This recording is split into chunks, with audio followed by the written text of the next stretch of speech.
Sahabat-sahabat Kristus, salam jumpa dalam acara Sabtu, Sarapan Bersama Tuhan. Adapun menu sarapan hari ini diambil dari Matius pasal 2 ayat 9b. Dan lihatlah, bintang yang mereka lihat di timur itu mendahului mereka, hingga tiba dan berhenti di atas tempat di mana anak itu berada.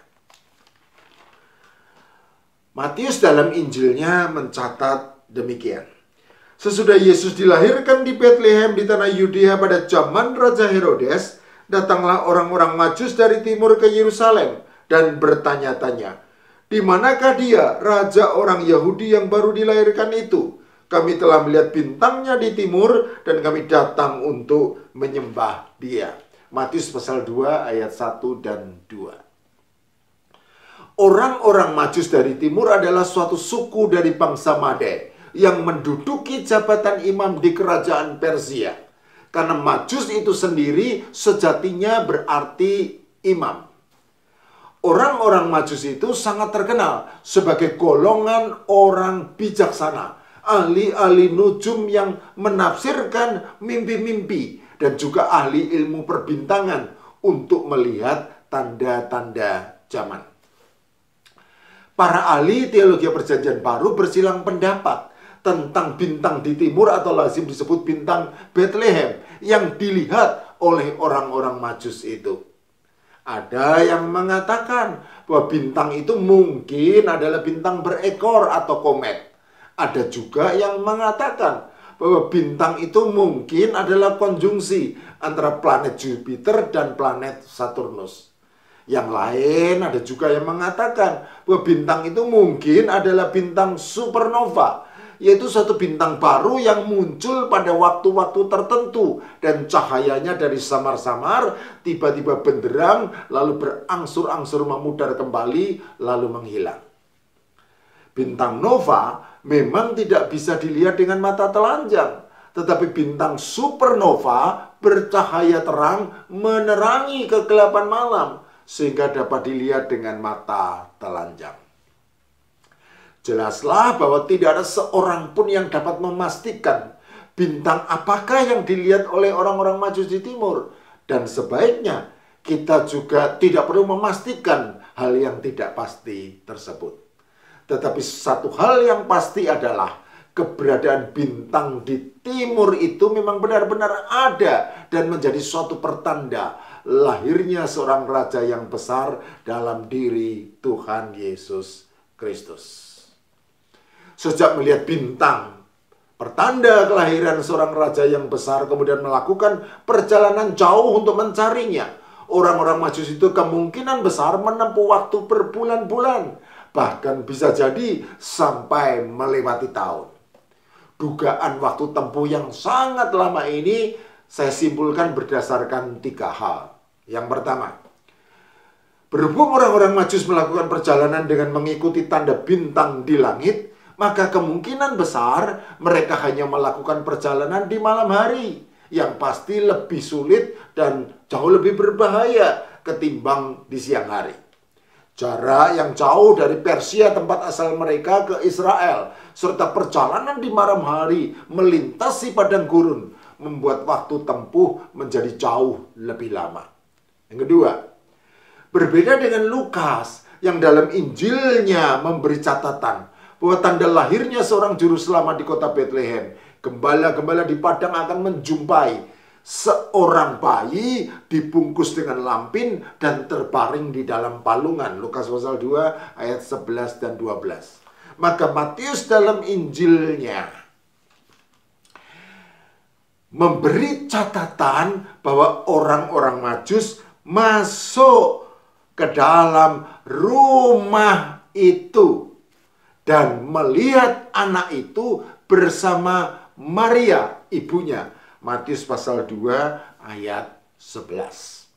Jadi berhubung kandang dan rumah menunjukkan 2 lokasi yang berbeda, sedangkan bayi dan anak juga menunjukkan umur yang berbeda, maka jelaslah bahwa para gembala dan orang-orang Majus sejatinya terpisah ruang dan waktu yang tidak memungkinkan mereka untuk bersanding bersama dalam satu bingkai, seperti yang biasa nampak pada gambar sampul kartu-kartu Natal. 3. Matius juga memberi catatan bahwa ketika Raja Herodes tahu bahwa ia telah diperdayakan oleh orang-orang Majus, maka ia sangat marah lalu menyuruh untuk membunuh semua anak di Bethlehem dan sekitarnya, yaitu anak-anak berumur 2 tahun ke bawah, sesuai dengan waktu yang dapat diketahui oleh Raja Herodes dari orang-orang Majus itu. Matius 2 ayat 16. Apabila kita sepakat bahwa orang-orang Majus itu menempuh waktu perjalanan yang sangat lama, berbulan-bulan, atau bahkan bisa jadi sampai melewati tahun, dengan maksud untuk sujud menyembah raja orang Yahudi yang baru dilahirkan, yang tanda bintang kelahirannya sudah mereka lihat di timur, maka kita bisa memahami betapa besar rasa sukacita mereka ketika mendapati bintang yang mereka lihat di timur itu mendahului mereka hingga tiba dan berhenti di atas tempat di mana anak itu berada.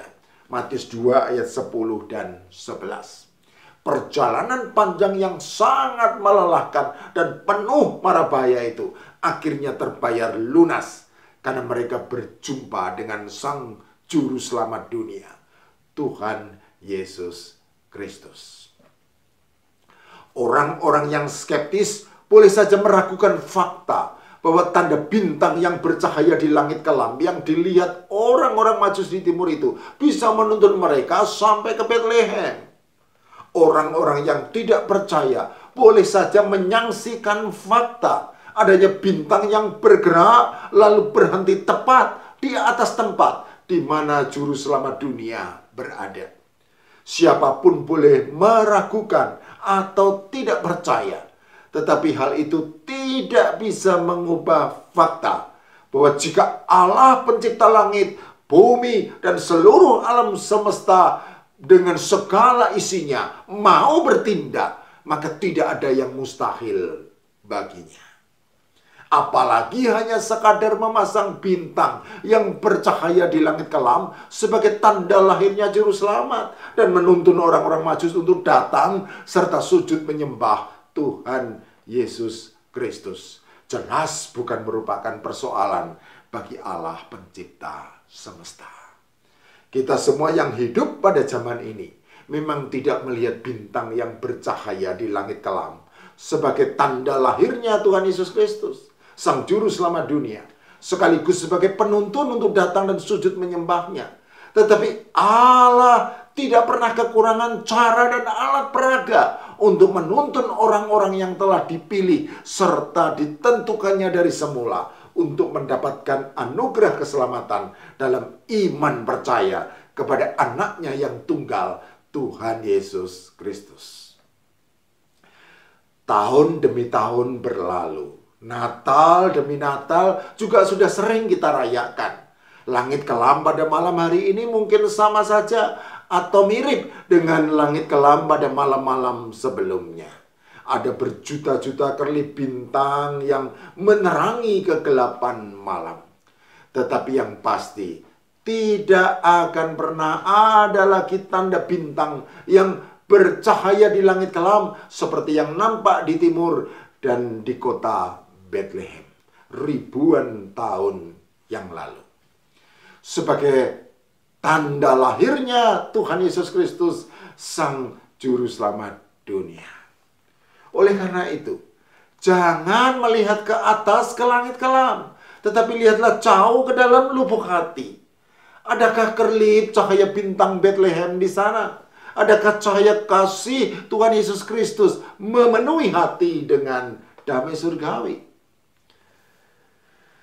Sahabat-sahabat Kristus, selamat Natal. Sama seperti orang-orang Majus yang dituntun sebuah bintang, kiranya bintang yang sejenis juga bercahaya menerangi hati seluruh umat manusia dan menuntun mereka kepada keselamatan kekal dalam iman percaya kepada Tuhan Yesus Kristus. Dan bagi kita semua orang-orang percaya, meskipun Natal kali ini berlangsung di tengah pandemi virus corona yang berkepanjangan, namun kiranya Natal kali ini tetap boleh menjadi kisah kasih terindah, sebagaimana lagu pujian yang dikumandangkan oleh istri saya beserta dengan semua duplikatnya. Sekali lagi saya ucapkan selamat Natal. Kiranya damai sejahtera serta sukacita surgawi senantiasa memenuhi hidup kita dan memenuhi seluruh hidup keluarga kita. Selamat Natal, Tuhan Yesus memberkati. Amin.